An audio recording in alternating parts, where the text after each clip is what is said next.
Hey everybody, and welcome to a dark, wild ride with Steve-O. We've got dark humor galore. It's Sam Morril, and man, do I love this guy.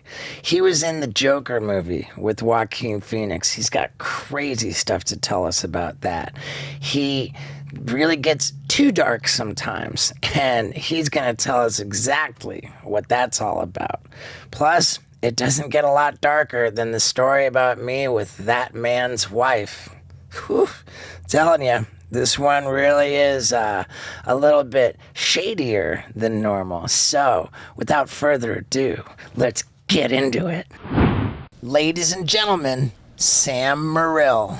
Thanks for having me. Yeah, did I say that right? You fucking nailed it. Morril. No one ever gets it right, and I don't like to correct people. What did they say, Morril?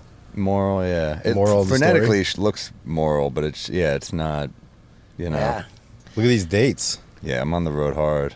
Dude, you're playing Madison Square Gardens all by yourself? The theater, yeah. There's the MSG, which is like, I don't know, like 18,000 people. That's where like Bill Burr's playing. I'm playing the theater, which is like 53 or 5,400, I think. Well, that's still pretty dope. Cool. Yeah. It's a lot of people. It's a lot of people. I'm a native New Yorker, so that's pretty damn cool. Yeah. Is that the biggest venue you've done? Oh, I mean, I used to open for like, you know, comics, so I'd open in bigger shows, but it's the bigger shows it's the biggest show I've done for my show. It's yeah. great. Yeah, it's fucking cool, man. This is quite the setup, man. Yeah, thanks, man. We love cool. it. We've been doing it for a minute now. It's been 160 something weeks. Well, no, we're deep in 170s, but whatever. Well, in New York, no one is just without stuff on their feet. Right. Because of rats and shit. Like, this is a very LA, like, you don't just walk around without He's shoes. comfortable with you. Yeah. I'll take it, yeah. You don't have an odor. I mean, it's nice, and you have an odor. Right. You don't see many bare feet people walking around New York, but I used to have a roommate, and she had the worst smelling feet ever. She would go like kayaking in the Hudson River with these shoes on, and then just like walk around the shoes, and I'd be like, "You smell bad." Yeah. And then she'd get offended. But I'm like, "Well, if I don't say it, like we're in like a 1-bedroom together, divided up. It's a tiny place. If you don't say something, you're fucking. You just smell shit all day. But then if you say something, you're an asshole. It's a predicament. yeah. Well, that's good that you noticed he doesn't smell. No. Yeah, that's good. So I watched Same Time Tomorrow, your Netflix comedy special. I watched it last night, dude. I don't really watch a lot of comedy specials. B, when I do, I don't like laugh a lot. And my girl was like, "Wow, this really has you laughing out loud." Oh, like, thank you, man. A lot. I super enjoyed it, man. So that came out last year. Yeah, that was last year. I'll try to tape another one in like March, but wow, that's a quick turnaround. For me, it's slow actually, because you just have so much desperation as a comic. Just at first, just being like, I need people to come to the shows. And now they're finally coming. I can be like, I can take a breath. But no, dude, I did a rooftop one during the pandemic. I was doing a special on random rooftops because I'm like, people are gonna forget about me. I'm nervous. I'm losing steam here. So yeah, brutal. That sounds like traits of alcoholism. Yeah, maybe. Expand on that. Well, I'm just saying, like, we're all like, addicts and alcoholics in here, like all sober nerds, and I think that there's just like this built-in discomfort, this anxiety, this feeling everything's not going to be okay. Like, I'm not okay. Like, I gotta hurry. I gotta try and do something so I'll be okay. Yeah, I think, and also in stand-up, it just can go away so easily. I've just watched so many good comics just kind of take their foot off the gas, and you can lose it. You can lose being funny. You can lose the audience. There's so many things you can lose. So I've been so, nervous about it. And then I did a special 2 ago that was on YouTube, and that really helped people come out to shows. It's like over 12 million views on YouTube now. So that, like, just putting out for free. I had big comics being like, don't put out a fucking special for free. You're an idiot. Like, comics I really respect.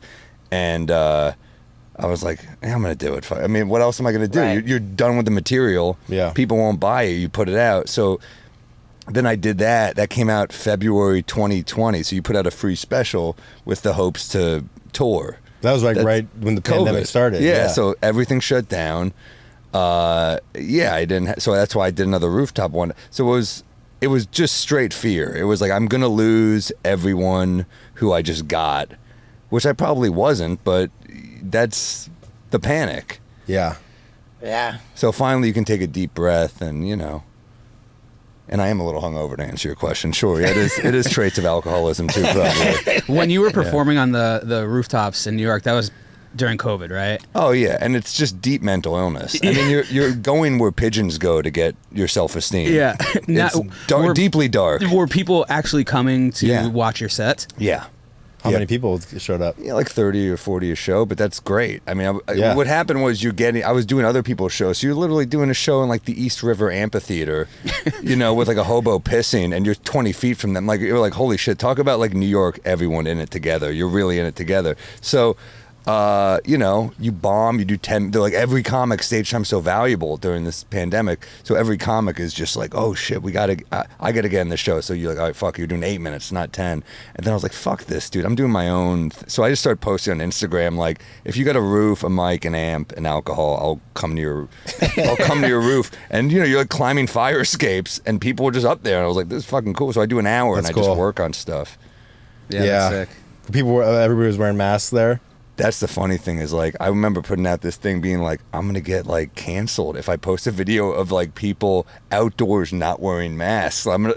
People on Twitter were, like, trying to ruin your life. They're like, he's a super spreader. And at the time, it's like, we don't know shit, So I was like, fuck, cheating some angles of people. I just told, during one show, I was like, hey, can everyone just put a mask on for the next, like, few jokes? And everyone put them on. That's great. And I was like, just fucking, that's every laugh of the special. Just, edit that in. It's weird now, like, I go to the grocery market and you see, like, one or two people with masks, and you're like, what the fuck are you doing wearing a mask? Yeah, do whatever you want to do. But for me, I was more nervous because those people during COVID were, there were people on Twitter and stuff being like, shame on you for touring during a time like this. I'm like, people have families, you fucking lunatic. Yeah. Like, people need to work. Yeah. Did you have your podcast at the time going? No, we didn't really do that's actually kind of what started the podcast, because the premise of our podcast, it's called We Might Be Drunk. Steve-O, you've been on it. Yeah, dude, I loved it. Yeah. It's that Gotham podcast, right? Yeah, we love doing it, but it started because it was originally called One More Drink, because the idea was like, Mark and I were open micers together, and we would, at first you're open micers, you're drunk every night, and then you start doing the road and you don't get to see each other as much. So you have that one night where you're like, one more drink, dude. Turns into 6 a.m. You're like, what the fuck did we just do to ourselves? It's Tuesday. We're psychos, but this is our free night. So then it's like turned into the spirit of one more drink. We'll keep drinking. And holy shit, it is hard to keep up a drinking podcast. Because, like, I love drinking, but then sometimes it's like, oh, we can only record Tuesday at noon. You're like, all right. I guess I guess it's technically called We Might Be Drunk, but there's times when we're like, yeah, we should probably drink. For sure. Yeah. I like great, that, man. Yeah. The pandemic was so gnarly, dude, and outdoor shows started cropping up in LA.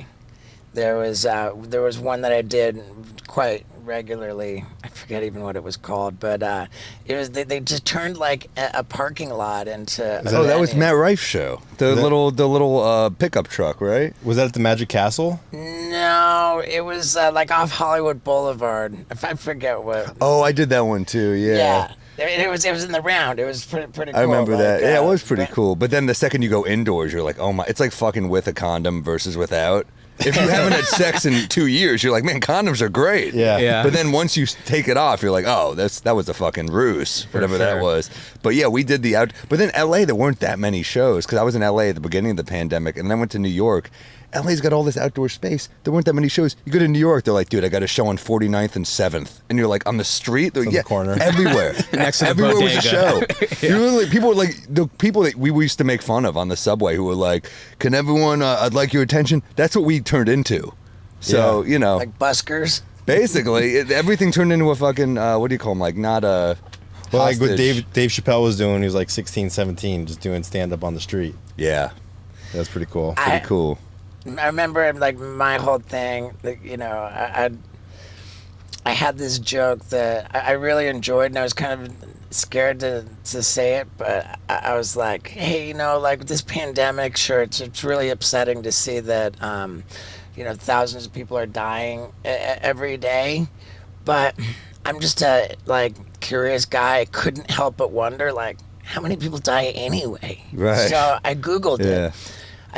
it. And the last reliable statistics they had said that approximately 7,500 Americans die on average every single day.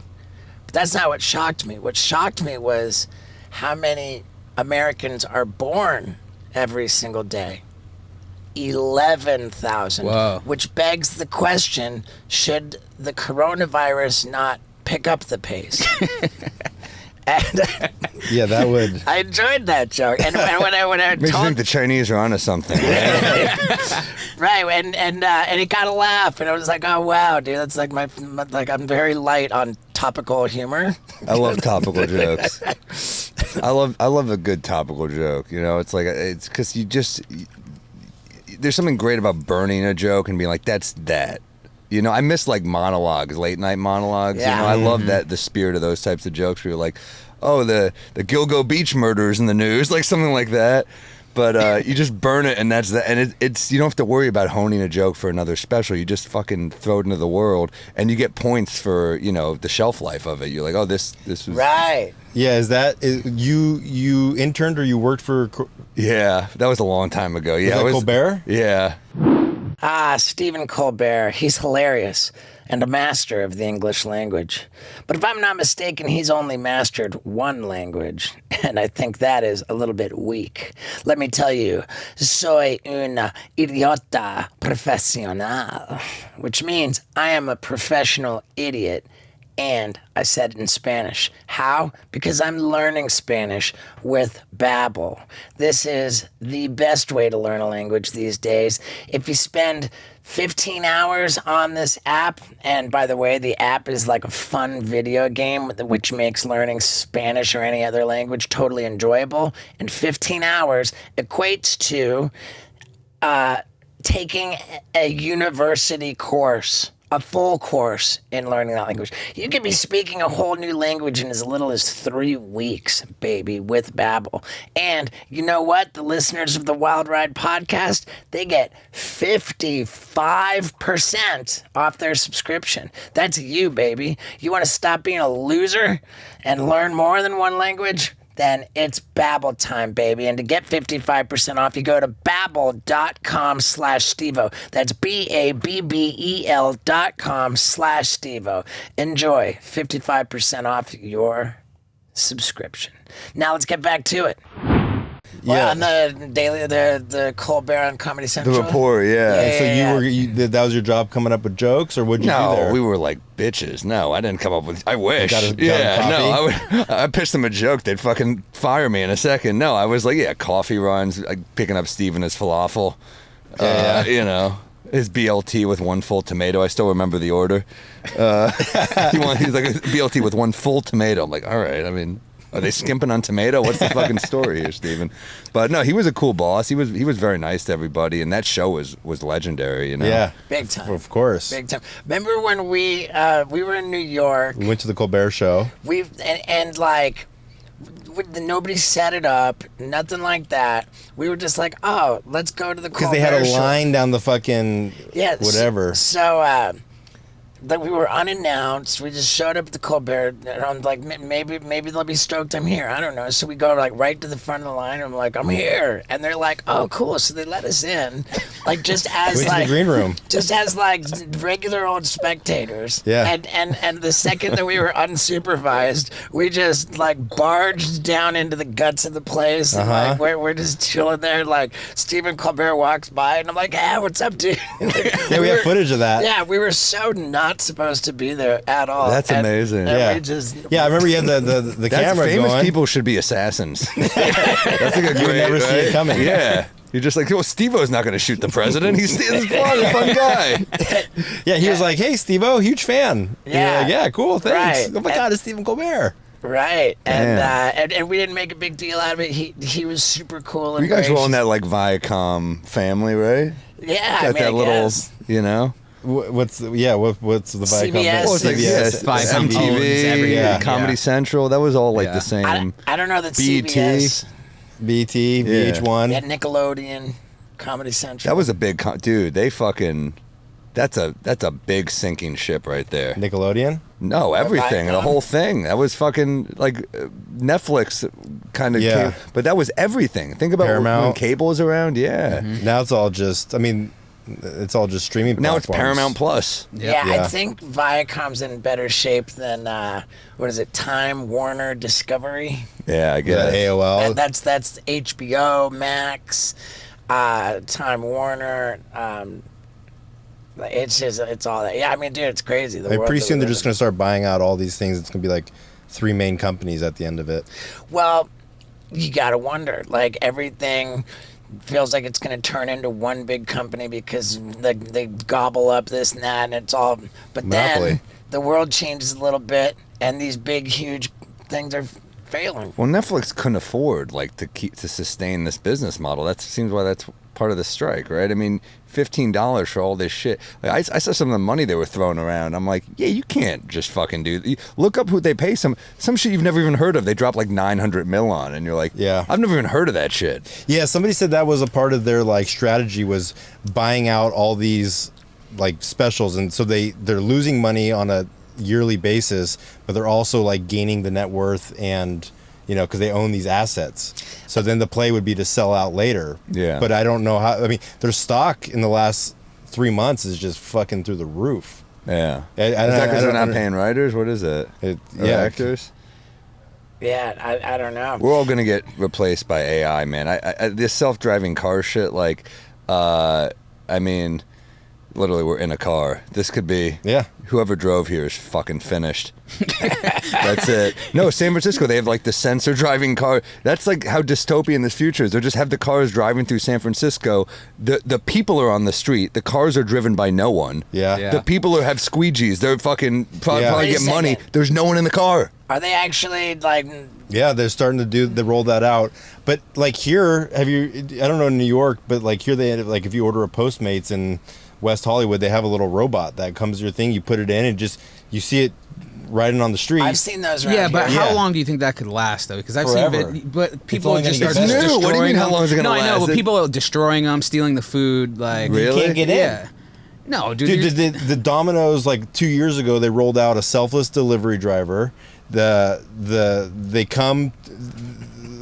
They'll come to your like the front. What, you don't believe that? No, I'm just laughing because fucking ads? Isaac's bringing up YouTube videos with ads on it. Isaac, Does Steve not pay you enough to fucking?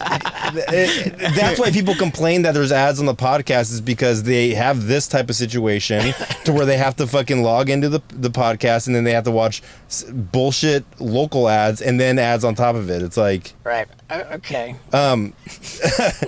no, but so anyway, yeah, like Domino's Pizza is doing the self-driving and they pull up to your curb. The only problem that AI has that they're trying to solve is from the car to your door. Like the robot can't make it upstairs, but there's that company that's like making it so that they can walk upstairs. So once they like nail that, Once they can get a Slinky crack this code, a fucking they can't. an AI Slinky. By the way, the other thing I heard about Slinky. is like these cars they drive so cautiously because it's not they're going by sensor. So a person maybe could Yeah. like fill in a gap. So it's like the robots they drive like Canadians basically. They're like slow. They kind of Yeah. But Well, Elon Musk was saying so. There's like 44,000 deaths a year from like vehicles in America, Yeah. right?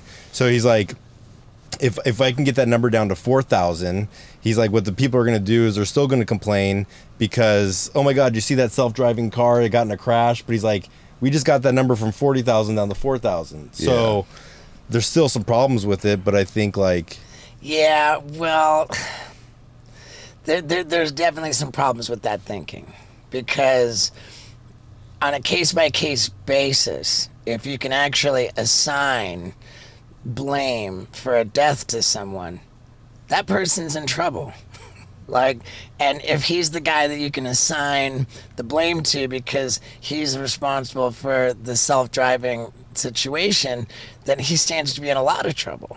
So, but yes, even if they get that number down Sure. significantly, sure, yes, in a big picture, but it's kind of like you can there's 3 people in the boat, you know, like only like 2 people can survive. Like you got to throw somebody out. Like, yeah, you saved 2 lives, but you also killed somebody. I wonder if the Japanese self-driving cars are going to be worse drivers. Yeah.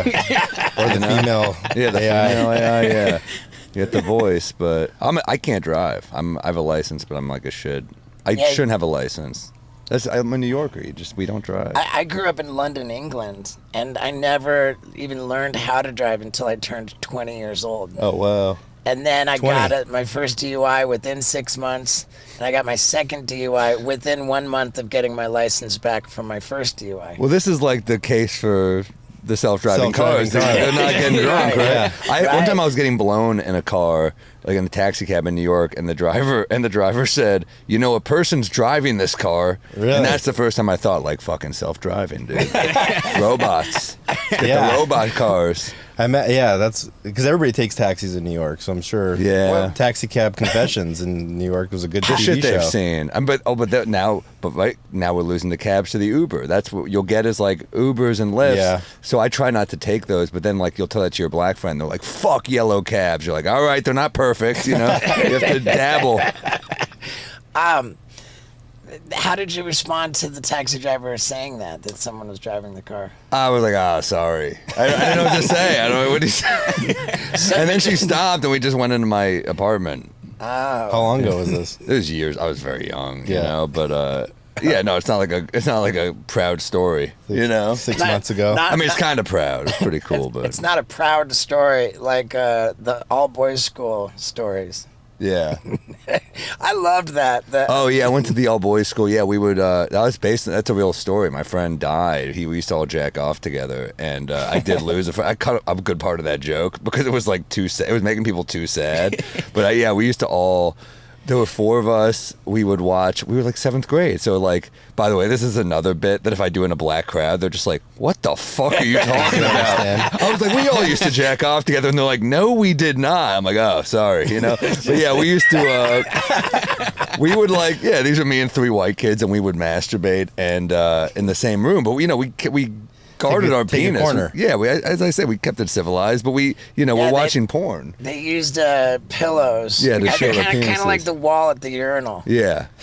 I remember It was like a gentleman's club. That was how. And we jack off to porn, and look, we were kids, so we didn't last long. It's like we're like, "Oh my god, titties! You just come." Would It you was like amazing. make little games out of it? Like, oh, I came first. Like, Yeah, there was play hooky cookie. Well, I think that was part of it. Is the guy? I said it was something about how I think I cut something about how we like came in order. Like he died. He came first, and then he was also the first to die. And I was like, "Fuck! I hope we don't die in that order." Because I was second. But yeah, he was a heroin addict, so he passed away. But yeah, no, we would. I mean, it's such a weird thing. You know, all boys school. We would just. That was kind of what we didn't really know girls yet, so you end up meeting girls in the area. But yeah, that was after school. We'd get baked and do that shit. And the weed and the jacking off together is a bad combo, because while you're jacking off, you're like, "Is this weird that I'm jacking off with a bunch of other children?" And then you're like, "No, that's just the weed." Yeah, I mean, but like being a young kid with all that testosterone, like I remember I'd have buddies over in 8th grade, and like, we'd be on the trampoline, and my one buddy would be like, "I'm just gonna go jack off in your bathroom real quick," and you're like, "Dude," like he's all happy. Yeah, that's you stop saying that as an adult. Yeah, As an adult, you just do. you You still just do jerk it. off. You just Yeah. do it. Like, tell anybody. You just say, "I need to use the bathroom." Yeah. And that's it. I need to take a number 3. I love that that you tell us here that you had a line where I cut jokes because your humor it leans dark. You know what else leans a little dark? My facial hair. And I'm not having it. That's why I cut it with Harry's razors. Man, these are good. I've been using them for years, long before they ever became sponsors of the Wild Ride podcast. Why? Because they're the best razors you can get, man. As good as any razors in the world, anyway. And no gimmicks, man. It doesn't need to light up or vibrate or any of this stupid stuff people charge you way too much money for. No, just top quality products. And this craft handle, I'm telling you, it's something else. Now, you can get the Craft Starter Kit. It's a $17 value. You got the weighted ergonomic handle, the 5-blade razor, the travel cover for the blades, and the foaming shave gel. That $17 value, yours for just $10. Yeah, that's if you go to harrys.com/Stevo. That's HARRYS.com/Stevo. The Craft Starter Kit, baby. And jump on that because it's epic. harrys.com/Stevo. Now, let's get back to it. Well, yeah, you got to figure out where the line is, and like I always say that about stand-up, it's like one of the only things, like, you don't really focus test movies, right? You kind of like, Scorsese's not like, take this shit to Kansas, let's see what they think. He's just like, this is the movie. But with stand-up, you go on the road, you see what is working and what's not working, and it should work everywhere in my mind. So yeah, that was one part where I had a joke about speaking at the funeral, and like making jokes about it, like, it's what he would have wanted. And I was like, it was too much for people. They were like, this is too dark. But yeah, I mean, of course we made jokes about it. You know, it's like you make jokes about everything. I think you actually left that in the special. Oh, I leave that part? Maybe I cut. There was some parts I definitely cut. I don't even remember what I kept in. No, but he, you know, he really would have found it. I wouldn't do jokes about that. You know, your friends are the ones that laugh at your darkest shit. They're your friends. So he would have found this so funny. So yeah, I mean, it's almost like a little homage to your buddy who you lost. So it was a fun thing to throw in there. But yeah, and all my friends who I grew up with were like, I fucking love that I know who that is, and I love that was in there. And of course, those are the jokes. Your mom's like, I should have like bailed 10 minutes early. You know, you see, I used to have a bit about, is a true story about how I met this girl like years ago on an app, and she was like super hot, and I remember we like kissed on a first date, and I kissed her, and then I like it was like a cold New York winter. She was so proper. She was like, oh my, I didn't expect that. And I just, whatever, never heard from her again. And then 3 months later, on like a Friday afternoon, she just texted me, where are you? I'm at lunch with my parents, you know, and I was like, oh, I'm at lunch with my folks. She goes, I want to see you and I want to get freaky with you, which I'm like, I don't know what the fuck this means. So I was like, okay, yeah, I was like, oh yeah, which I don't know how to respond to a text like that. And she writes, do you want to get your dick sucked or not? And I'm like a kid, so I'm like, fuck yeah. So I, you know, in the bit, I'm like, so I reveal that I'm with my parents, so I excused myself from lunch with my parents, took the phone call, and the line that's like the biggest laugh is I lied to my mom, and I was like, I got to get out of here. This audition just came up, and my mom goes, go get him, Sammy. And I was like, ugh, you know, thinking about I feel that disgusting. Yeah, like my mom's cheering on my quest for a blowjob, and it's like a long story, but what happens in real life and in a bit is she's going down to me at her place, and a dude just comes out and is like, they were expecting me to be cool with this, but he's just like, are we going to do this? And I was like, are you fucking crazy? So this is like a long bit. And my mom, I see her face in the crowd, and I just see her do this. And I'm just like, ah, God, you couldn't have sat her like 4 rows further so I didn't have to see that shit. Yeah. Now I like hate myself. But I'm like, what am I going to do? Change my act? It's my act. Right. I was working, I was taping a special, and my mom was in the crowd. She wanted to be supportive, but you know. But when she asked you to come to the show, where you're like, fuck. I just always tell her there might be stuff that you don't love. What I always say is like, who's regarded as the greatest comedian ever? And she'll say Richard Pryor. And I'm like, do you think his mom was cool with all his shit? I'm sure she was like, do you think Pryor's mom was like, could you lose the freebasing chunk? And he's like, that's the best fucking chunk, you know? Right. Yeah, that was the most uncomfortable. I saw you at a show when your family came, and we knew the bit was coming, and you, because it's not for them. Well, it's a bonus if they like it, but you can't write jokes so you're like, you know who will find this funny? Right. Mom. Well, you can't do that. His bit in particular was him busting a nut out of an airplane, and so like so he came back. I just remember you were just like giggling, like. And the difference when I'm talking about jacking up, like my show's multimedia, so like I tell a story and then I show it happening, so like I scream. So his sister's there, his dad, his dad's wife, his like their kids, front fucking row. Right, it's a little different. Yeah, you can't really just like block that one out, huh? Yeah, a picture's 1,000 words. That's amazing. Well, that's the thing is like, you know, I did a show like a year ago at the Beacon Theater in New York, and at the time it was the biggest show I'd ever done. It was a big deal. My mom's there, and my therapist is sitting right behind her. which, by the way, Freud would fucking have a field day with this shit. I'm asking him, I'm like, did she hate this joke I told? He goes, I didn't see her laugh. And I was like, man, he's like my spy. This is so crazy. But, you know, not all the jokes are for them. Right. I've always told my dad, my family, not to base their opinion of the show on the material, rather on the audience reaction to the material. I said, if the crowd is laughing, then that's all you need to worry about. I feel like Hitler said that to his parents too. They're loving it, so you should really try to give it up. Everybody's with me here. No, you know, it is hard because I have certain bits. I remember I was in a bar in Vermont and a dude just fucking attacked me. He was a crazy guy, and What'd you say to piss him off? he was in a blackout, and he walks over to me and he goes, University of Vermont. I'm with 3 other comedians, you know, and I said, no. And he goes, master's degree. And I said, you're getting colder, just being silly. And he goes, I'm going to beat the shit out of you. And I was like, what? And he goes, I was just kind of like fucked, ignoring him. And he goes, I'm going to beat the shit out of all of you, is what he said. But he's only looking at me. So I was kind of like, all right, whatever, ignore him. As I turn around, he takes a pint glass and smashes it over my head. And I just turn around like, what the fuck? And we all kind of stand up, and then he runs, and the cops got him, and he went for the cop's gun. But, you know, yeah, they didn't.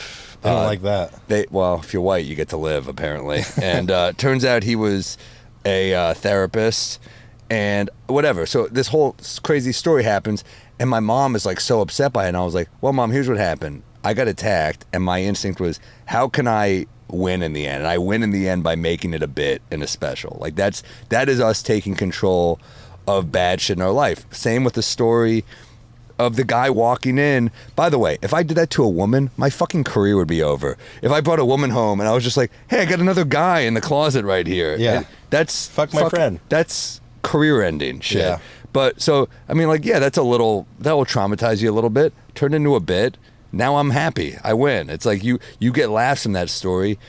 Really, it's you taking the power back in the story. So that's how I try to explain it to her. This is me winning in the end. Yeah. Even if I'm the butt of the joke, I still get to win. That's a good way to end. look at it, for sure. Did you ever hear that comedian on the podcast talk about his buddy? He was like, I'm not gonna say who, but he's like, you know, this chick took me home. She was too fucked up. He's like, she was tying me up.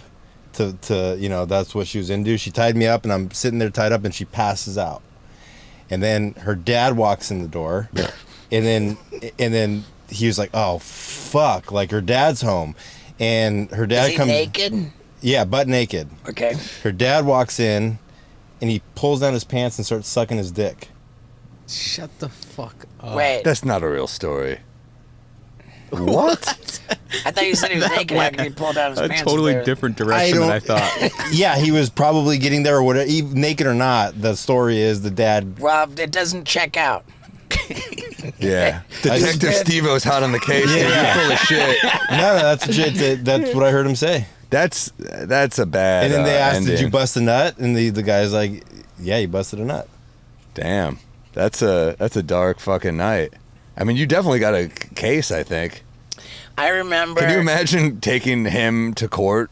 Like the guy, It just keeps going. the He guy- fucking blew me. To relive the moment. And she's the accomplice. What is she? I mean, yeah. What do you say if your dad does that? That's a weird relationship. It's a weird thing. Yeah. Started Yeah. to throw a wrench in this conversation, but yeah, No, that's that's fucking- it was like, what the fuck?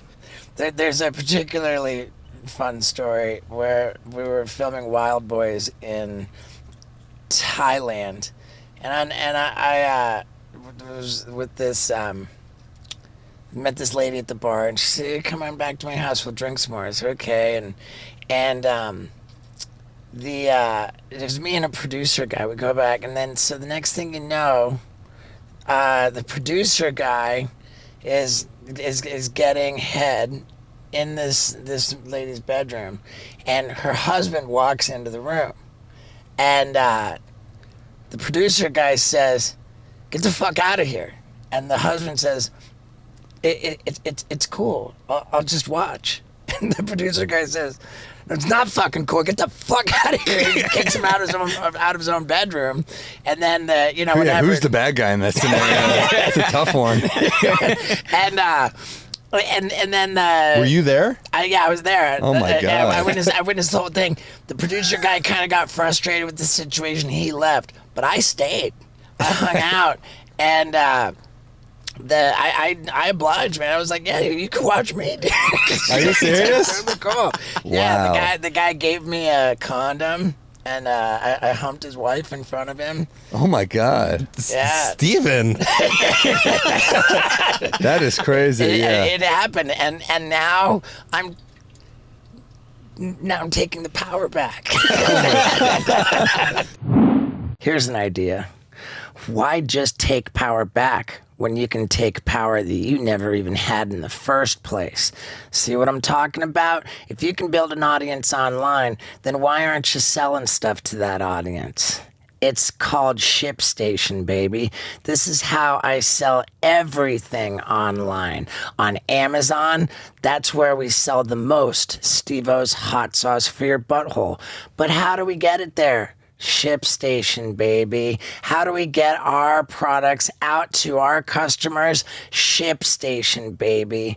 And if you go to shipstation.com and use the promo code STEVO, then you get a 2-month risk-free, totally free trial. And why is it special? Because look, when I get an order, no matter where I get it from, a label gets printed out. My guys in the warehouse, they grab the label, they put the item in the box, slap the label on the box, and it's out the door. And Shipstation makes that so easy. Plus, it incorporates all of the different ways to ship things. I'm talking FedEx, UPS, United States Postal Service.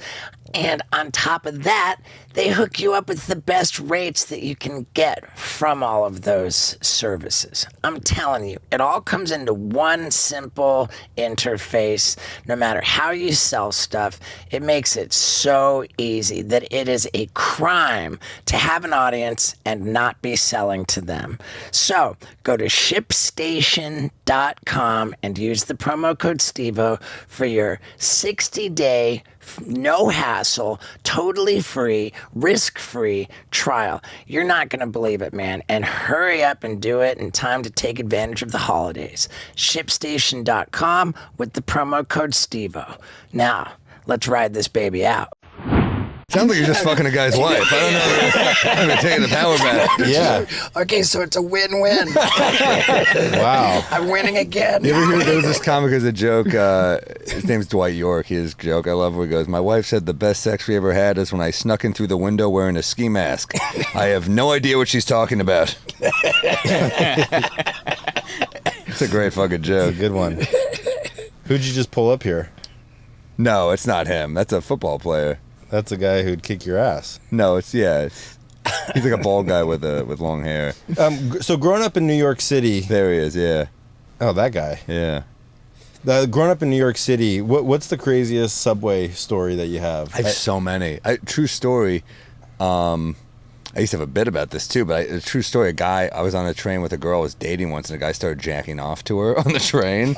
I mean, she was hot, but still, it's a crazy. I mean, even I waited till we got home, But he's just rubbing one out to her, and I'm like, "What the hell?" And she was kind of like one of the. So she like pushed me to say something. She's like, "Well, you need to say something." I'm like, "What do you want me to fucking say to this guy? He's clearly insane." So I was like, "Hey, man, you got to cut it out." And he said I was doing it to you. And in the joke, I walk back to her and I go, "You're not going to say something?" That's good. I flip it on her. But yeah, no, that was a weird one. The guys rubbing one out on the train was, that was such a constant. Is like, yeah, I mean, that's your home. Happens a lot. Yeah, we're in your home right now, so you get to jack off, I guess. That was a bad one. I mean, we weren't that bad kids, but yeah, I mean, I saw a crazy one was a person jumped out of a building once and landed like 10 feet in front of me. That was a fucking bad one. Yeah, I was walking to the bus and Jesus. And a lady took her life by jumping out of a building and splat. If I didn't take my Metro card out, I'm fucking dead. So that was crazy if I didn't stop. Well, you stopped to take it out? Yeah, I stopped. I was like, hold on. I was with a friend. I was like, hold on, I gotta get my Metro card out. And splat. Wow. And she Oh, didn't so die she would have instantly. landed on you. Oh, without question. How old were you? 6th grade. I wouldn't have. I got me out of a history test the next day that I did not study for, but it was. I remember calling a friend about. Yeah, well, she hits the ground splat and then doesn't die instantly, which I remember being like, when that happens, it's like you feel like you're like your mind does shit to protect you. We're like, did I stumble onto a movie set or something? Like clearly this Yeah. isn't real. So, but then I see people all are freaked out, and my friend's mom was with them, and they were behind me. They're like 20 steps behind me, and she like is like, is everyone okay? And then someone runs into a store to get her a blanket. Which I'm like, because she said I'm cold. Those were her last words. I'm cold. Oh, she was Like, still able mumbled to it. talk. Still able to talk, but like on her face, cold. like it was like fucked up. She went face down, splat, and I guess they made out. I don't even know if she was able to say it, Yeah. well, but she said I'm cold, and someone caught that blanket and died, and I remember I called my friend. I had a good friend and his mom was just fucking batshit insane. So I remember I called him to like tell him what happened. I just needed to tell someone. My parents weren't home, they were working, and I called him, and his mom picked up the phone. He wasn't home, and she was like, she just was one of those people that would talk about herself for like 20 minutes to a kid. It was like inappropriate. It was like she was talking, so she's like 20 minutes, and then I did this, and then this happened, and then I was like, She's like, how was your day? I was like, I just saw someone die, and she was like, well, Elliot's not home right now. That's how it ended. I was like, what a fucking weird convo. And and my school, they were really nice. They all called to check on us, and but yeah, crazy shit to see. Yeah. Is it weird that I'm dying to know how high she jumped from? My guess would I didn't see, but it wasn't that tall a building. That's probably why she didn't die instantly. I knew a kid who died that way too, commit suicide. Yeah. But I mean, I was then angry. You're angry for a sec because you're like, you could have fucking killed it. Be an adult and kill yourself with pills or something, Or like But- be like Samsung and have suicide nets around your building at least. That would be fucking cool. I think pretty recently somebody in New York just jumped off a really high building. I'm sure it happens Like daily. His body hit something and cut in half on the way down. Oh, I saw that on TMZ. Yeah. It's pretty gnarly. That's like the way people die in like comedies, like they Yeah. kill the villain where they fall through a spike or something. Deadpool. Yeah, or like fucking the end of the South Park movie. He just throws the guy through the Saddam. He throws him through the spike. I mean, have you seen anybody die like in front of your I've face? never. I've never either. Is that the only time? No, it's another time. That's like the difference in between New like York. New York and here. Yeah, there's just so many people, as you said. It's like people are gonna. A new person was born after that, so Like 3 more. Yeah, so watching people die is super it was gnarly. it was Have you awful. seen- I've had people die in my 750 arms, What? multiple times. People He works people in a rehab. overdosing. Oh wow. Yeah, it was like super heavy, and then I have to go and like call their parents and like Wow. it's super so fucked. when they die in your arms, like they're like having an overdose, they're like convulsing in your arms. and No, then- it's like after, and there's no really convulsing, but I get to the like right after they die, and I'm trying to like hit them with Narcan and stuff like that. And this has happened not even in the sober living, when I was using too, where people Wow. would just die right. Do they poop when you're holding them? No. No. That's a myth. No, I mean I don't know. I didn't smell anything or I didn't feel it. Yeah. Vinny. I guess you're not supposed. That's not the thing you're supposed to do first. Someone dies, you're on. Hold on. Let me just check real Let me quick. feel that. It's official, everybody. Yeah. Vinny was a prolific IV heroin user. Oh wow. He lived in Skid A Row pro around here. IV. Wow, you're very overweight for a heroin addict. That's I know, crazy. I know. Well, Yeah. I gained a lot of weight during sobriety. Oh, good. Yeah, Good. probably That's like good. 100 and He something pounds. lived in a porta potty. Oh wow. It was a handicapped, a wheelchair accessible porta potty, so it was more Holy shit. luxurious. Oh nice. For fun, he would just shoot up water because he likes shooting up so much. Did you really? Yeah, Damn. yeah. I loved it. And he Everything about the lifestyle I love. So you still would do that now or no? No, not now. No. Damn, He needles shot freak up me out. LSD. Really? Yeah, anything that you could put in a needle, I've Do you ever put it in your dick, like in train spotting? no, Where's the craziest place you ever shot up? my feet. Yeah. Because of the vein there. Yeah, well, the veins are like super small on your feet, but I just shot out all my veins at a point where I just like Wow. they're just all scars, so I just couldn't hit anymore. and I'm not gonna like snort heroin because pussy shit. So it's like, Is that why you have sleeves? I heard like people like have like, I mean, not everybody. It's what, like tattoo sleeves? But like where they, Yeah. they'd have tits and they'd shoot up right between the tits where the veins are. Or something Well, I didn't like have that. I didn't have sleeves when I was getting loaded. All my tattoos are in sobriety. Because why would you waste money on tattoos when you need Exactly. that? That's a right? good point. Exactly. Yeah. Right. Man, that's fascinating stuff, man. Who's the other person you saw die? It was just a random person, like the zip up on the street. It Yeah. wasn't as dramatic. And Oh, then yeah. I knew a kid. It's the reason I never did coke, because I knew a kid who he was like a couple years older than me, but I knew him, and he just jumped out of a 30-story building and A splat. Yeah, just did a ton of coke. Yeah. You Yeah. ever OD'd on coke? Not that I'm aware of. What's the connection between the jumping out of the 30-story window and the blow? I asked him if he's ever seen anybody else die.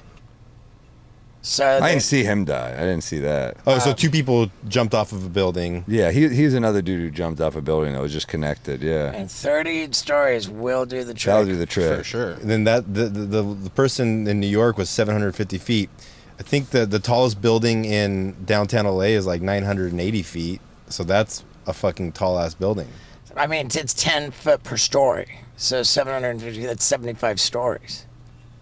It's the tallest That's building in fucking downtown tall. LA, what'd I say? Like, do you think you're alive during the whole fall? Like, or do you think you might have like a heart attack or something? I think, and this might be a little bit dark, that it's a really reasonably good way to go. Not as good as a plane crash. And I feel strongly about this. A plane crash is the best way to go, because right at the moment that you realize the plane is really going down, like you have long enough to deliberately think your last thought, but not so long that you can morbidly dwell on it, or I feel like I'm not gonna have a profound last thought though. I feel like I in theory, I bet I have some, yeah, but then I'm like poop, then just splat. Yeah. You know? I feel like the best way for me to go would be like I'm in the mafia and somebody just comes up the back of the head. that's a good one. But No, the best way to go would have to be an overdose. No, because then you're like just, either like who the high fuck shit. did this to me, or I guess you don't even have time to think that. you don't have, No, you don't have time you're to like, think hey, that. John. But in Goodfellas, Pesci goes no, he knows. Well, Pesci. Well, yeah, and then in Casino he died by baseball bat. I think that would be the fucking That's worst a bad way to go. one. The worst That's a way. bad one. Pesci's had some bad deaths. in some movies. Yeah, That's fucking Casino. That ending of Casino is as dark as it gets. just someone up with a metal baseball bat. right watching in your brother. face. Yeah, Yeah. Did you know Joe Pesci was like a Song one of and dance guy. Yeah, right? he was like a prolific singer. Yeah, there's albums of it. It's so funny. Just people have talents, man. Like showbiz people. It's so weird when you just see an actor and you're like, oh yeah, I was watching the new season of Only Murders in the Building, and I'm like, oh yeah, of course Meryl Streep can sing. It's Yeah. like, yeah, that would be fucking weird if she. Although it'd be way funnier if she just had like a really bad voice, and they're like, that's Streep, we got to keep it in, you know. But have you ever heard like Nicholson will sing at the end of movies? Like that movie did it's complicated. Not it's complicated. Fuck. What's it? It's with Something's Got to Give with Diane Keaton. Yeah. And at the end, he's singing La Vie en Rose in the credits, and you're like, he's kind of got a Yeah, bad voice. I think he was singing in that Sandler movie too. He kind of sounded good there. Where though. they were Yeah. like lawyers or something. Yeah. The same with like Clint Eastwood. It's like everyone wants to do other shit. At the end of Gran Torino, it's like this cool ending, and then you just hear Eastwood singing. You're like, this guy fucking sucks. It's weird to make an awesome movie, and then you're just like, the hell is that shit? Yeah. That was terrible. Have you been in any movies? Just briefly, I was in the Joker. Joker for. Yeah, I was a Yeah. brief. I played a stand-up comic. Quite the fucking acting turn I Method pulled acting. off. Yeah. No, I played a comic, and it was a cool role to get to do. By the way, a woman trolled me once. I did a bad joke on Twitter. She thought so. She posted that clip of Joaquin Phoenix. I guess that means you're like a hack because he's bad at comedy. And I'm like, I'm literally in that scene, and this woman doesn't know that. That's like her thing of being like, you suck. I'm like, no, I'm in that movie. Yeah. You know? Yeah. But yeah, no, that was a fun experience. Like, you know, Todd Phillips just like saw stand up of me and Gary Goldman, and he put us in that movie. And Goldman's a great comic, and he was so fucking nice, Todd Phillips. But I remember Gary shot right before me, so in the scene Gary is on stage. Joaquin Phoenix is in the crowd, and it's supposed to be the scene to be like he doesn't get comedy because he's laughing at the wrong parts of the joke, but Gary doesn't know that. So there's some guy is going like, ha, and Gary's like, what the fuck? So Gary's like about to be like, fuck you, dude, and then finally notice it. Like he was this close to taking Joaquin's head off, and then being like, oh shit, that's Joaquin Phoenix. It's for the movie. They didn't tell me, so I would be on guard. Like, what the fuck? But do you have any interest, any more interest in acting?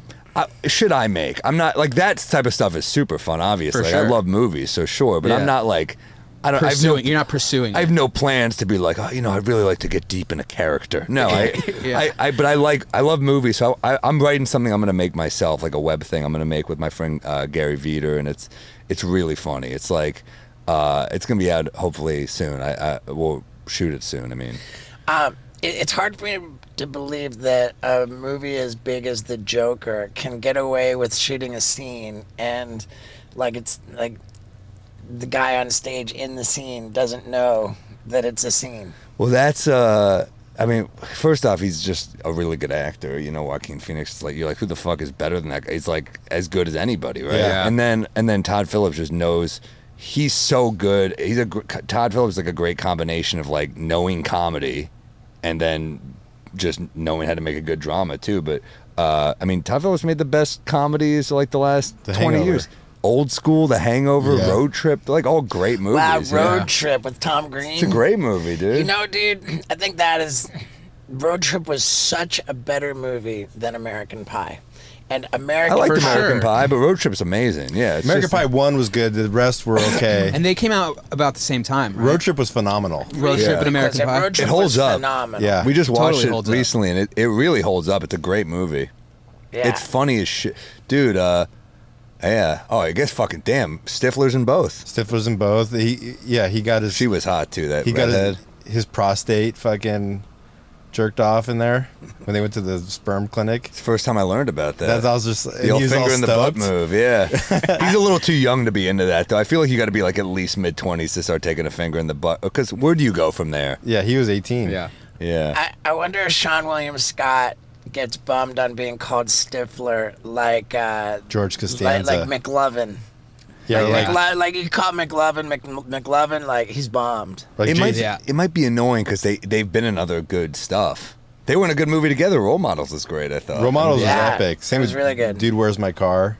But it's Stifler, dude. He's been in you're right. He's been in a lot of good stuff. That must be kind of annoying, but it also means you played an iconic character. Isn't that what you want as an actor? Right. You get, Did you have any run-ins with Joaquin Phoenix? Yeah, we talked after. I was going to talk to him because I don't know about acting really. I'm kind of like, you might be in your own thing. You don't want to deal with me. Maybe your full method. And he took it so seriously, clearly. But I did 15 different jokes maybe. They kept me, let me just keep going. It'd be like cut. And I had to get off stage when like Todd would yell, all right, Sam, wrap up. But as a comic, you get the light and you're like, I got 5 minutes, I'll figure it out. So one of the takes, he goes, Sam, get off. I go, yeah, almost. And he's like, Sam, get the fuck off. I'm like, sorry, I just fucked up your scene, But because they're like following Joaquin Phoenix and I'm just in there. But it was also hilarious because Chris Redd, from SNL is the MC. And he just, his whole line is like, one more time for Sam Morril, which there's no reason they kept that in the movie except that Todd is cool. Like, there's no reason for him to be like, one more time for Sam Morril in the 80s, it was just a funny thing to do. And then he introduces Joaquin Phoenix. So I'm getting to just do material. And Chris Redd's like, fuck you. You get to flex and have fun. And I'm doing one line. And he sold out Madison Square Garden after that. Yeah. Chris is really funny, though, so I think he was just kind of annoyed, but we were cracking up about it. And so I just keep changing the material, and it's going well. Like, the extras who are expecting me to suck, and I'm, doing my bits, and it's getting big pops in the room, because, Todd Phillips is like, you're playing an open micer, and I was like, so you want me to bomb or something? And he goes, well, just do your jokes. I go, I'm not bombing in a fucking big-ass movie with my jokes, dude. I'm going to go up and kill. So he's like, that's fine. So every joke except one joke fucking ate it. and I don't know. I think it was because it was an act out, but I think it's a funny bit. But I think it was too vulgar, and Todd's like, "Don't do that joke again." So I was like, "All right." So I just kept going. But then at the end of the run, we like paused in the middle, and Joaquin Phoenix is just like standing there, and Todd Phillips standing there, and Joaquin was like, "I really like your jokes." I was like, "Oh, that's fucking cool." And then Todd's like, "Yeah, he just like sits in a room and like the way you take acting seriously, that's what he does with jokes." And Joaquin's like, "It's really cool. I usually don't like love stand up, but I really like." That's great. And I really like this. And I was like, "Oh," he's like, "It's not like needy. It's just funny." And I was like, "Oh, cool, man." I was like, "Wow, what a cool moment." And then, and I didn't think I didn't tell anyone I was in it because I was like, why are they even keeping me in this movie? It makes no sense. But then it's brought to my attention that all these people are tweeting at me like Sam Morril, he's the Joker's origin story because that's when he descends into madness after he can't follow Sam off on stage. So that's like his most depraved. So you're responsible for all this shit. I'm responsible, dude. Maybe Batman's parents would still be alive if it wasn't for my fucking awesome comedy. It's just crazy. Wait, was that taped at the Cellar? Dangerfield, which is no longer here. And it's so weird because Rodney's like maybe my favorite comedian ever. Like, how do you not fucking love Rodney Dangerfield? I just did Whitney Cummings' podcast yesterday, and I was telling her how much I love Rodney, and she goes, "I'm making a movie about Rodney. Do you want to?" And then she like called her wife. She goes, I didn't realize how much you love Rodney," and she's like, "Do you want to talk to his wife?" I was like, "Fuck yeah!" So I'm literally doing a Rodney impression on the phone for Rodney's wife, and she's laughing. I'm like, how fucking weird is this? Where she, I'd be like, "I'll tell you, my mother never breastfed me. She told me she liked me as a friend, And she'd be like, "He did another breastfed one. I'll tell you, I was an ugly kid. My mother, she liked to breastfeed me through a straw. I was that ugly, And she's like, "That's it. That's the joke." And she was so freaking cool. And I'm like, holy shit. I'm like, just like chatting with Rodney's, and she seems so sincere and so in love with him still. It's like very cool. But shit, Rodney Dangerfield, does it get any? I don't know if there's a funnier human. The amount You're right. You see his movies, and every character is just there to serve his jokes. Like Back to School, his wife's like, "Oh, you're impossible. Oh yeah, and you're easy." Just sort of That's all you he have does. no taste. You're right. I married you, didn't I? Like every joke is just like he was the funniest dude ever. So Yeah, a buddy of mine was his limo driver, and he's like, I picked him up one time, and we drove to Vegas, and he's like, "Listen, kid, get there as fast as you can. Don't worry about speeding. I'll take care of everything." So he was hauling ass to Vegas. He got pulled over, and he rolled down the window. He's like, "Send the guy to the back." And so the cop went to the back, and he's like, "All right, you're free to go." wow. Just let him off of a ticket.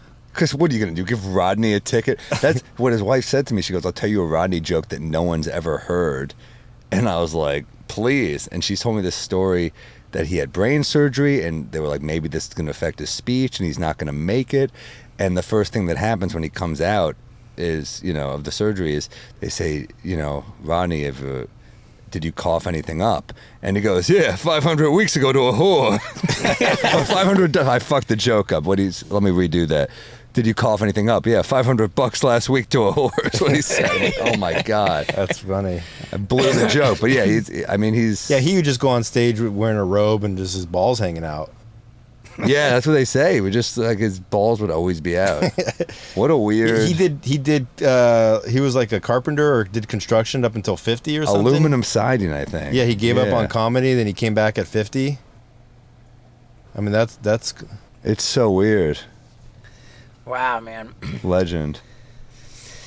One of the funniest people of all time. Yeah, who was telling that story of like he'd be walking through Vegas, and maybe it was Bert Kreischer was talking about it, where he'd just be walking with a bunch of guys, and he'd be like, "All right, everybody, come, huddle up," and then he'd like take a rip of weed, and he's like, "All right, break it up," and then he'd just keep going. He used to go to the comic strip apparently, which is like the other club, and he was like, let's do drugs here, so I don't have to do them at my club. He was just like popping in their club. Like, "Thanks for coming." He's like, "No, this is where I'm going to do drugs. I'm not going to do them at my club. That'd be a bad look." But yeah, Dangerfield's was like the coolest club in the '80s. It looked like just like all those great shows. But by the time I went there, it was pretty run down and a dump, and that's why I work well for that scene, the Joker. But like, man, I never really worked there. I remember auditioning once, and every time I went up there, I kind of ate it. It was kind of just not the best comedy crowds, but I killed the audition and they still didn't pass me. And the reasoning was fair. She was just like, yeah, you really did great, but I just don't think your humor will work here. And I was like, fair, you know. Oh, so that's just auditioning to get spots at the club? Yeah, it was at a time where I just was like, I felt not comfortable enough at any club. And I was just, even if I was in at clubs, I would be trying to get in other clubs. So like, well, maybe my spots will dry up here and then I can go up here. But every club would just kind of be hot on you for a minute and then cold on you. Mm-hmm. And thank God for the Comedy Cellar now. They're pretty consistent. But, Yeah. you know, it was always like, you know, I got to stay fresh. When I'm on the road, I'll do my long shows. But in the city, I gotta stay, you know, in shape comedically. Yeah. I was looking you up on Wikipedia before we got here, and it said you were born 86, 87, question mark. 86. Can we, for the record, clarify? Apparently a lot of lies about me on Wikipedia from what I've heard. Because someone told me, they say I'm 5'10" on there. I'm like, I'm 6'3". Yeah, born 86 or 87. So for the record, I'm also, did they say I'm from Massachusetts? Because I think they say I'm... You grew up in New York City. Okay, there we go, yeah. You are Ashkenazi. Yeah, I'm an Ashkenazi Jew. Oh, maybe they fixed it. Are you 100% Ashkenazi? I mean, 100. I mean, I think I'm like 80 something. Yeah. I did the 23andMe, which I'm like, you know, cloning, here we come. You look back at that decision, what a fucking bad idea. All these waivers we signed, like, I need to know. And then you get it, you're like, they're going to use this for evil. Yeah. Just another fucking, they're going to meet with the AI people and it's going to come together and there's just going to be a me at some funny bone in like Toledo doing my act. Yeah. But like $5 cheaper. Like when Tupac comes out and raps on stage, like it's going to be comedians coming out on stage. I think so, yeah. It's crazy, man. Yeah, man. The deep fake phenomena. Did that freak you out? Well, it hasn't started yet. I mean, there's not been a serious thing that happened as a result of deep faking. It's going to be amazing for fucking with your friends and terrible for elections. Yeah. It's going to be great to be like, your friend's going to be like, I like to suck dick, and you send that to him. But then, like, for elections, you could just have a guy say anything, and you're like, oh, fuck, this is ruining everything, you know? I mean, I gotta believe... I sent to on our little text thread, like, dude, this is the creepiest video ever, and it was about like where deep fake technology is right now. Yeah. The guy was like, here's an example of you know, a deep fake, and it was like some Kim Kardashian shit, and then he says, that was 5 years ago. Here's one from now. Jesus. And wow. where it is now is absolutely plus the guy himself, as he's giving the narrative, you know, in the video, he just turns into different people. Well, that's the creepy thing is, like, think about, you know, just what cell phones were 20 years ago. Yeah. I remember, like, having, like, a Nokia, and you're like, oh, my God, Snake? Yeah. Like, that was incredible. This game is Snake. This is great. And now you're like, oh, yeah, literally, I can do anything with this phone. It's crazy. Anything. Yeah, it's crazy because there's women on Instagram with, like, millions and millions of followers that are, like, unbelievably gorgeous. They're AI.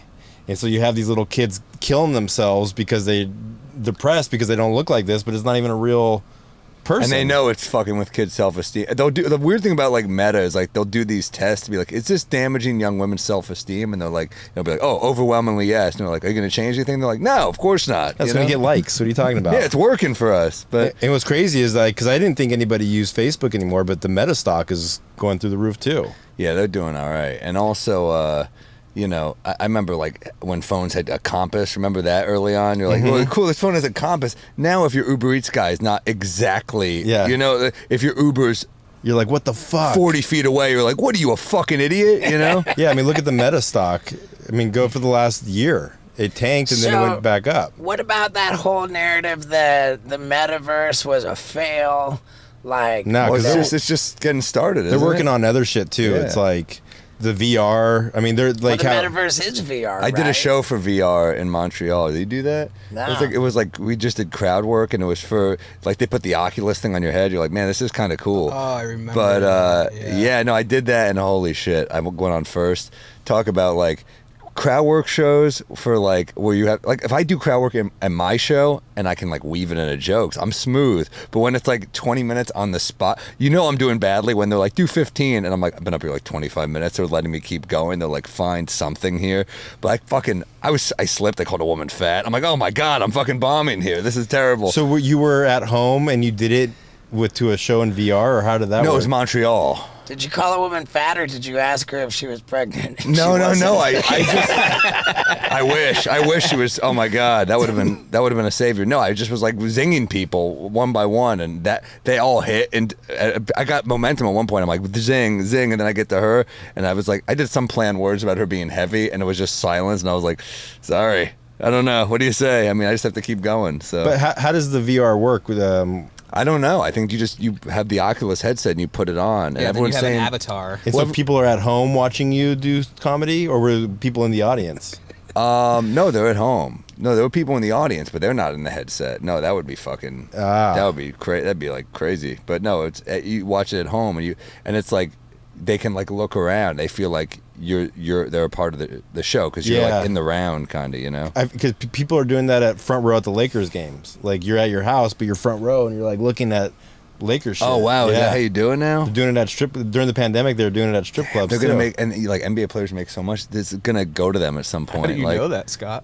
That's crazy. Oh, Macaroni was working on VR for strip clubs. They got to make that, but like at a Knicks game. But he was talking about it. Yeah, that's how I. They got to make it for like the regular fan, and you pay extra, but you get to sit next to Tracy Morgan and hear his commentary.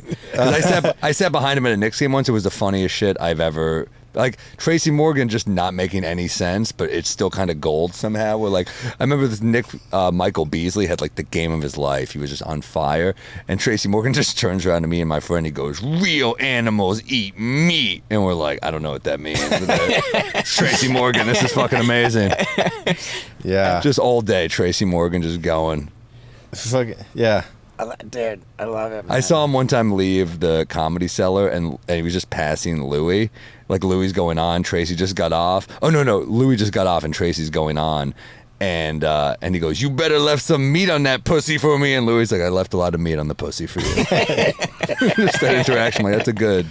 Yeah, he got in that big car accident, right? And he got some money from Walmart. Really died. Some money. Holy shit. I remember thinking, like, because Artie Fuqua was in that too, and Artie, like, you know, we know him at the Cellar. He hosts all the time. I mean, he made so much money. And I remember immediately being like, man, I hope he didn't blow it all on something stupid. He just rolls up immediately after I say that in like a fucking tricked out Rolls Royce. I'm like, all right, well, there goes that idea. But I mean, he made so much. He's fine, you know. And sure. I mean, and people, whoever think that like they got overpaid or whatever, should have said, like, he was in like a fucking coma. It's awful. It's the destruction that does to your body. I mean, and wasn't it a Walmart payout? Like, nobody's really upset about. Oh yeah, Walmart. exactly. They're villains. The best line about it, I heard Chris Rock at the Cellar one night. He just said, someone said, "Do you think Tracy will be okay?" And Chris Rock goes, "It's not like Tracy's comedy relied on precision." Like, well said. Yeah.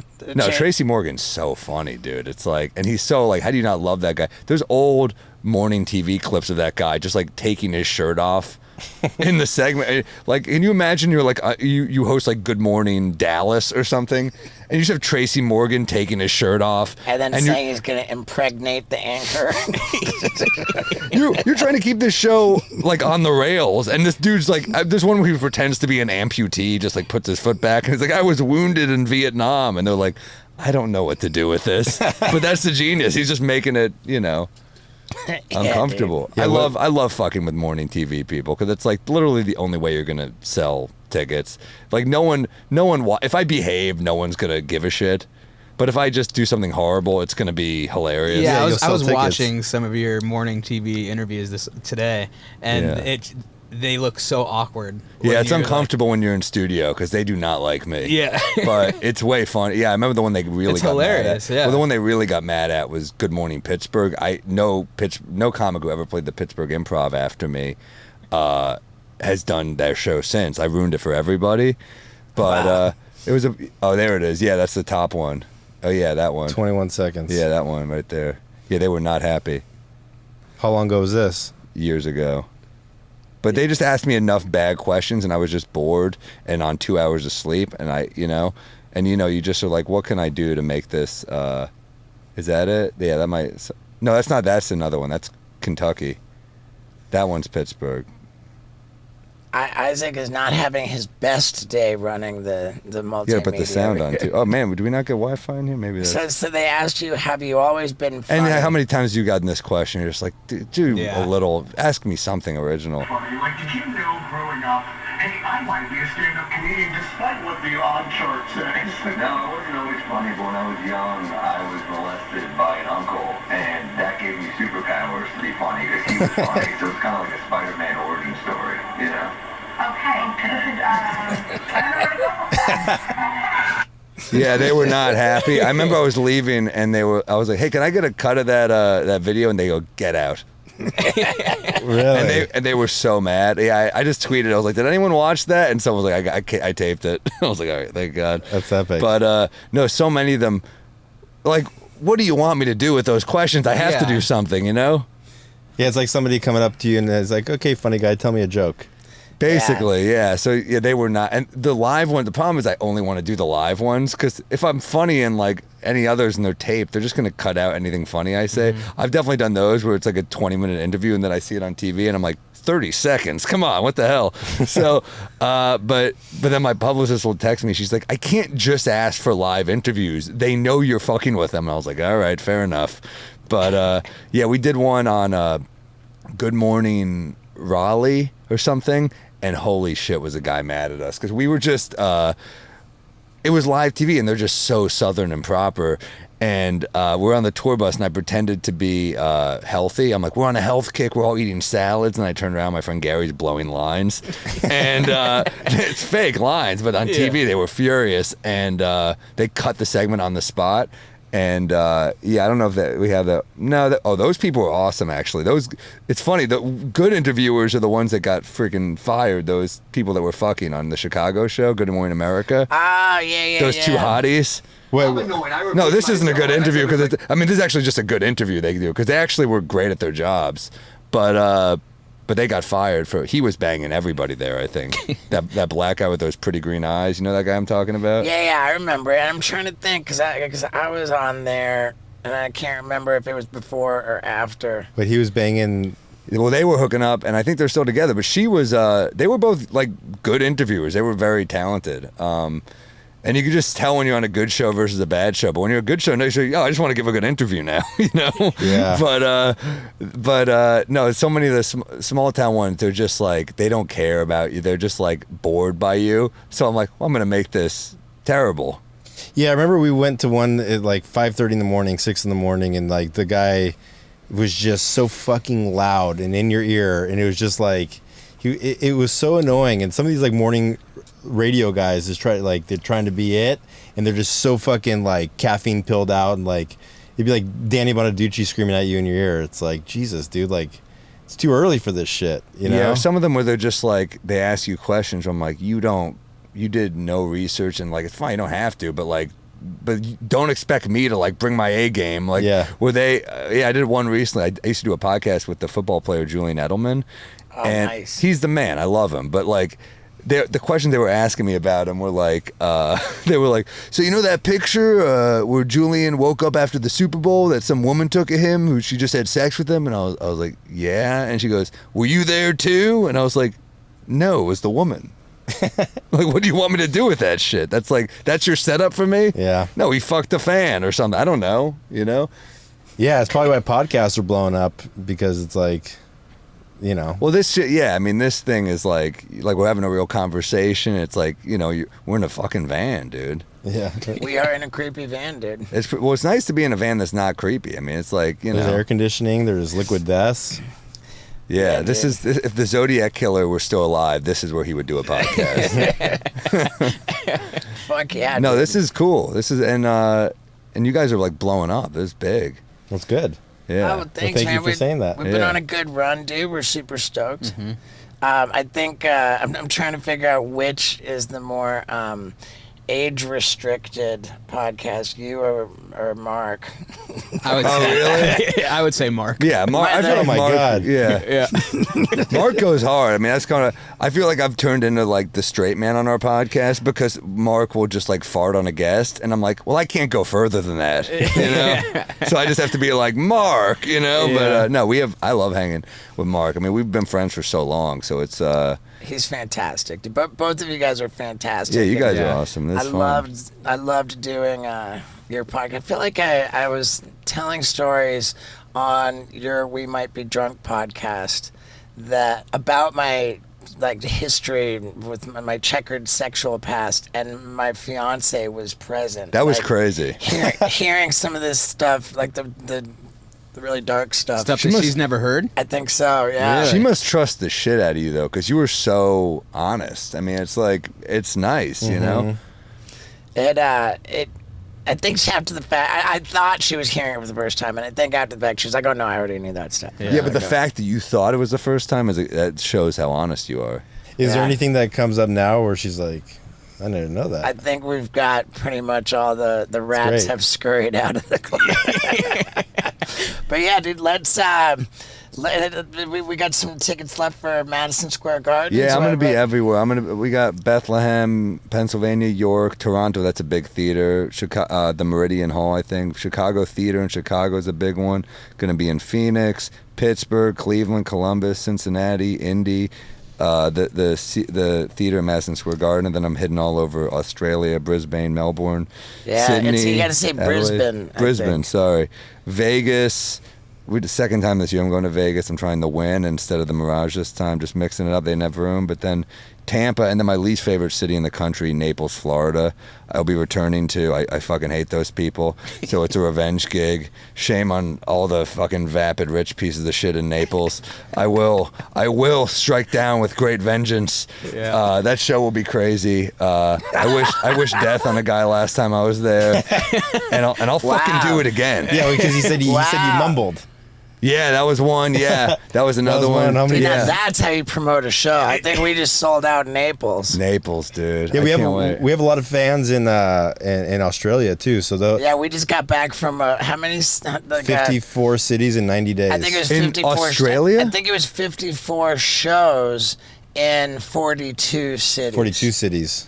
Yeah, and like even Wow. Australians have no idea that there's 42 cities. Yeah. in Australia. Yeah, you said that. I was like, I did not Yeah, think we it was went that on- big. Yeah, everybody thinks there's like 7. We went on the most extensive Australia tour It was that epic. any I've never artist- been, dude. Oh man, you're gonna love it. You're gonna love it. Where are you going in Melbourne? Where are you playing? I don't remember. I think you gotta say Melbourne. Melbourne. I don't know, man. Yeah, dude, I had my biggest It's show all of on my my website. life. Biggest show of my entire life in Melbourne. Yeah, we did 4,500. the podcast with Cheeto Santino there.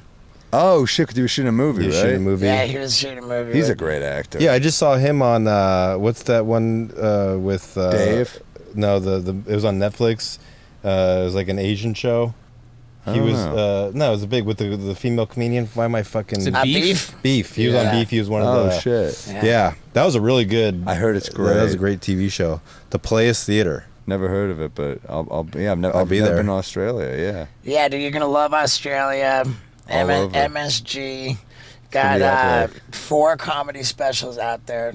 I got 5, I think. I have a half hour on Comedy Central that's with an album, but then I got a special on YouTube called Positive Influence. I got this, which may be my best one, and then Up on the Roof and the new Netflix one, and I'm gonna tape a new one in Boston in March, so I'm pumped for that. When you did the Netflix one, did you license it to them Yeah. so you get the rights back after 2 years? Yeah.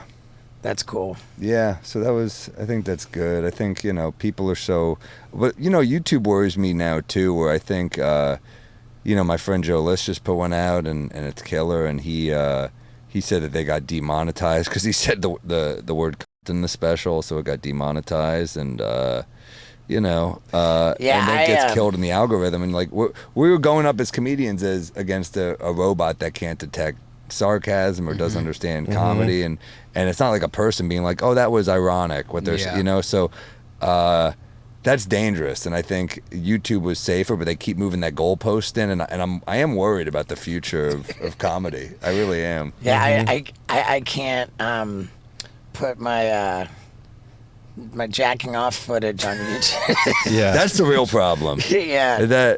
But no, yeah, it's crazy. You probably have to put that on Pornhub. Yeah, OnlyFans, Pornhub. It's about it. Yeah. But yeah, man, dude, I'm super stoked. It's a pleasure to get you on here, man. I we loved doing having you it. on ours too. It's fun to be here. When you go out, so you're here for where you're in LA? I'm just doing the region tonight. Maybe I'll do a little tap dance for the industry. We'll see if anyone wants to buy my new special. And I was here a couple months ago, so I didn't really. It's funny. Now I kind of wish I had him come out to that show because it was a bigger venue. But it's okay. It's probably better now. The jokes are probably a little better. The Calgary one. I'm guessing that. The Great Outdoors Fest. Oh shit! Which, Okay. by the way, wildfires everywhere. I just did Edmonton, and I'm there with Theo Vaughn, and dude, the fucking city. It's like the smokiest air you've ever taken in. I was like, man, this air quality sucks. And Theo's like, nah, man, it's cool. And then cut to 30 minutes later, our agent calls us. They're like, the province has shut down the city. The show is canceled. We flew in a night early because we're like, we got to get there a night early. There's no direct flights to Edmonton from New York or LA. And, so we're like, fuck it. I guess the show's canceled. I'm not just going to take their money. So they're like, will you stay another night? And I was like, yeah, we'll stay another night. The air will get better. They're like, yeah, the air is 10 times worse. The quality's brutal. The show is on. We're like, do the By the way, you can't do a fucking show indoors for 2 years because of COVID. Now we can't perform outdoors. Like, wow. This is getting dark, And then we do the gig. It's great. But, then I'm flying back. We had to connect through Montreal because of the fucking air. I got stuck in Montreal, so I was like, this is like a 4-night. Although there's worse places to be stuck. Montreal is insane. Beautiful. Yeah, dude. All right. Yeah. All right, man. Well, dude, kill it at the Regent and fucking kill it at MSG and actually kill those people in Naples. No, God is gonna do that for me.